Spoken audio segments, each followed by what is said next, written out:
चिखली तालुक्यातील सोमठाणा गावामध्ये काल आलेल्या अवकाळी पाऊस आणि गारपिटीमुळे मोठं नुकसान झाले।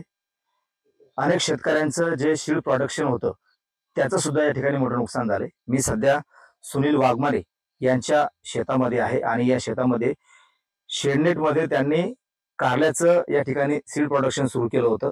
मात्र जो अवकाळी पाऊस झाला आणि गारपीट झालं त्याच्यामुळे या ठिकाणी त्यांचं शेडनेट आहे संपूर्ण या ठिकाणी पडलेलं आहे आणि त्यामधलं जे कारल्याचं बियाणं तयार करण्याचं या ठिकाणी जे काम चालू होतं त्याचं सुद्धा या ठिकाणी मोठं नुकसान झाल्याचं आपल्याला दिसतंय। अवघ्या काही दिवसामध्ये कारल्याचं बियाणं तयार होणार होतं आणि ते कंपनीला देणार होते। मात्र अवघ्या काही क्षणामध्ये गारपीट आणि अवकाळी पाऊस जो आला, वादळी वारा आला, त्यामुळे होत्याचं नव्हतं या ठिकाणी झालेलं आहे। निसर्गाने या ठिकाणी त्यांचा तोंडचा घास हिरावून घेतला आहे। आपल्या सोबत सुनील वाघमारे शेतकरी आहेत, त्यांच्याशी बातचीत करूया। दादा, काय सांगाल, साधारण किती क्षेत्रामध्ये तुम्ही याची लागवड केली होती, काय नेमकं या ठिकाणी नुकसान झाले?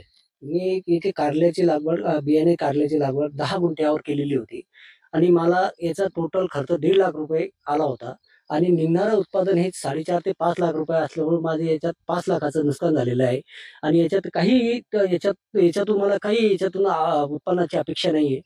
तरी शासनाने सर्व याचे सर्वे करून आम्हाला काहीतरी मदत द्यावी।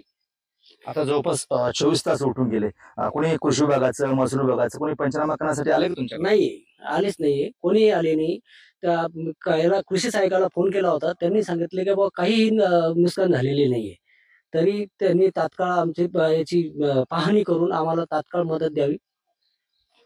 नक्कीच। आता अवघ्या काही दिवसामध्ये हे कारल्याचं बियाणं या ठिकाणी तयार होणार होतं। मात्र जो अवकाळी पाऊस झाला, गारपीट झाली, वादळी वारा आला, त्यामुळं या संपूर्ण क्षेत्राचं म्हणजे 10 गुंठे क्षेत्रावरती त्यांनी या ठिकाणी कारल्याचं या ठिकाणी बियाणे तयार करण्याचं काम सुरू केलं होतं। मात्र अवघ्या काही क्षणामध्ये हे या ठिकाणी होत्याचं नव्हतं झालं आणि यांचं जवळपास 3 ते 4 लाखाचं नुकसान या सुनील वाघमारे नावाच्या शेतकऱ्याचं या ठिकाणी झालेलं आहे। अद्यापही त्याचा पंचनामा बाकी आहे, त्यामुळं तात्काळ शासनानं या ठिकाणी येऊन पंचनामे करावे आणि या शेतकऱ्याला नुकसान भरपाई द्यावी अशी मागणी या सुनील वाघमारे नावाच्या शेतकऱ्याची आहे।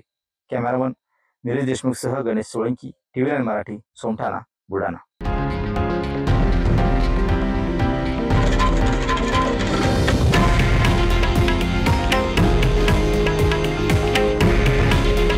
हे आहे देशातील नंबर 1 न्यूज नेटवर्क आणि आपण पाहत आहात TV9 मराठी।